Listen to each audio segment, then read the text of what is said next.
Welcome back to my channel Rangeen Rasoi. आज मैं लेकर आई हूँ आप सबके लिए एक सिंपल टेस्टी डेजर्ट यानी कि कैरेमल ब्रेड पुडिंग, जिसे बनाने के लिए हम ना ही तो अंडों का इस्तेमाल करेंगे और ना ही तो ओवन का। इसे हम बनाएंगे सिर्फ 4 इंग्रेडिएंट्स से। तो चलिए बनाना शुरू करते हैं। कैरेमल ब्रेड पुडिंग बनाने के लिए हम लेंगे दूध, bread slices, vanilla custard powder और चीनी। तो सबसे पहले हम एक पैन में लेंगे 3/4 कप शुगर। इसे हम कैरेमलाइज कर लेंगे। कैरेमलाइज का मतलब होता है चीनी को मेल्ट करना, जिससे एक अच्छा सा ब्राउन कलर और नटी फ्लेवर आ जाए। गैस की फ्लेम को हम एकदम लो रखेंगे ताकि चीनी जल ना जाए। जैसे ही शुगर मेल्ट होना स्टार्ट कर दे, आप अपनी गैस की फ्लेम को लोएस्ट कर दें। अगर फ्लेम हाई हुई तो आपकी चीनी जल जाएगी, इससे एक कड़वाहट आ जाएगी आपके कैरेमल में। आप देख सकते हैं कि हमारा कैरेमल अब तैयार है। तो अब हम इसे इमीडिएटली ट्रांसफर कर लेंगे एक मोल्ड में, जिसमें आप अपनी कैरेमल ब्रेड पुडिंग बनाना चाहते हैं। आप कोई भी मोल्ड यूज कर सकते हैं। यहाँ पर मैं यूज कर रही हूँ एक स्टील का मोल्ड। अगर आप चाहे तो आप इसे केक टिन में भी स्प्रेड कर सकते हैं। अब हम ये कैरेमल को इवनली स्प्रेड कर लेंगे पूरे मोल्ड में, ताकि हमारे ब्रेड पुडिंग का ये एक बेस बन जाए। मैंने यहाँ पर ये 5 छोटी ब्रेड यूज की है। अगर आपके पास बड़ी साइज की ब्रेड है तो आप इसे 4 ले सकते हैं। ब्रेड को हम टुकड़ों में काट कर एक मिक्सचर जार में रखेंगे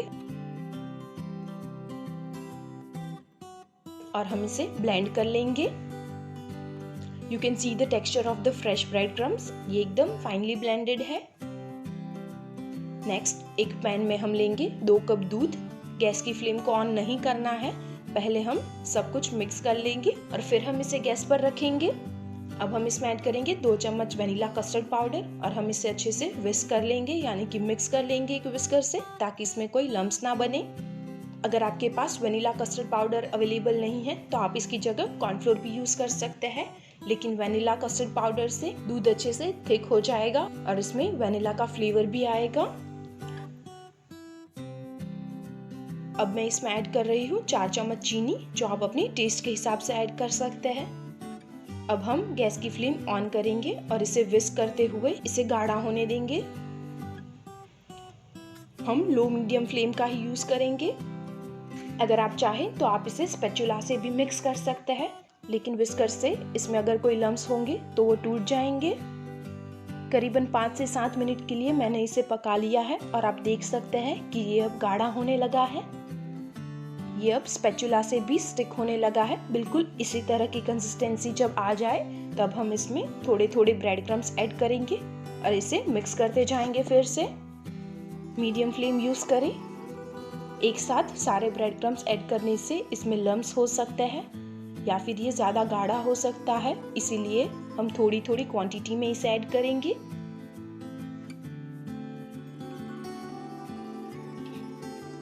देखिए इस तरह से हमने इसकी कंसिस्टेंसी रखी है।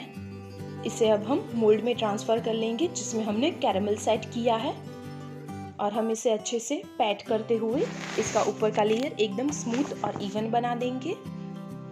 तो यहाँ पर मैंने पहले से ही एक पैन में पानी गर्म होने के लिए रख दिया था, जिसमें मैंने रखा है एक स्टैंड। अब हम इसमें हमारा पुडिंग का मोल्ड रखेंगे स्टीम करने के लिए। करीबन 30 से 35 मिनट के लिए हम इसे कवर करके स्टीम कर लेंगे मीडियम फ्लेम पर, या फिर तब तक जब तक इसका ऊपर का लेयर सेट ना हो जाए। 30 मिनट हो चुकी है और आप देख सकते हैं कि हमारी पुडिंग अब तैयार है। It is not sticking with the fingers. So अब हम इसे बाहर ले लेंगे और 3 घंटे रेफ्रिजरेटर में सेट होने के लिए रख देंगे। इसे रेफ्रिजरेटर में सेट होने के बाद आप देख सकते हैं कि इसकी बॉर्डर्स मोल्ड से अलग हो चुकी है। अब हम इसकी बॉर्डर्स को एक नाइफ से सेपरेट कर लेंगे मोल्ड से, एंड देन हम इसके ऊपर एक प्लेट रखेंगे एंड इसे अपसाइड डाउन कर लेंगे। And let's do tap tap tap tap tap tap tap tap tap and just tap on the top of the mould, so ये अच्छे से बाहर आ जाए, और हल्के हाथों से मोल्ड को बाहर ले ले। तो अब हमारी कैरेमल ब्रेड पुडिंग तैयार है। जो एक्स्ट्रा कैरेमल मोल्ड में रह गया हो उसे हम ऊपर पोर कर देंगे। मैं इसे आपको काट कर भी दिखाती हूँ कि ये कितना सॉफ्ट बना है।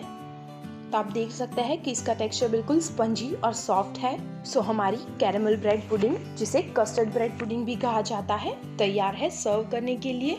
बिना ओवन या बिना अंडों से बनी ये स्वादिष्ट रेसिपी बच्चों से लेकर बड़ों तक सभी को पसंद आएगी। So friends, if you like my video तो प्लीज़ इसे शेयर करें और हमारी चैनल को सब्सक्राइब करना ना भूलें। आप अपनी रेसिपीज़, रिक्वेस्ट और सजेशंस नीचे कमेंट बॉक्स में लिख सकते हैं। सी यू सून।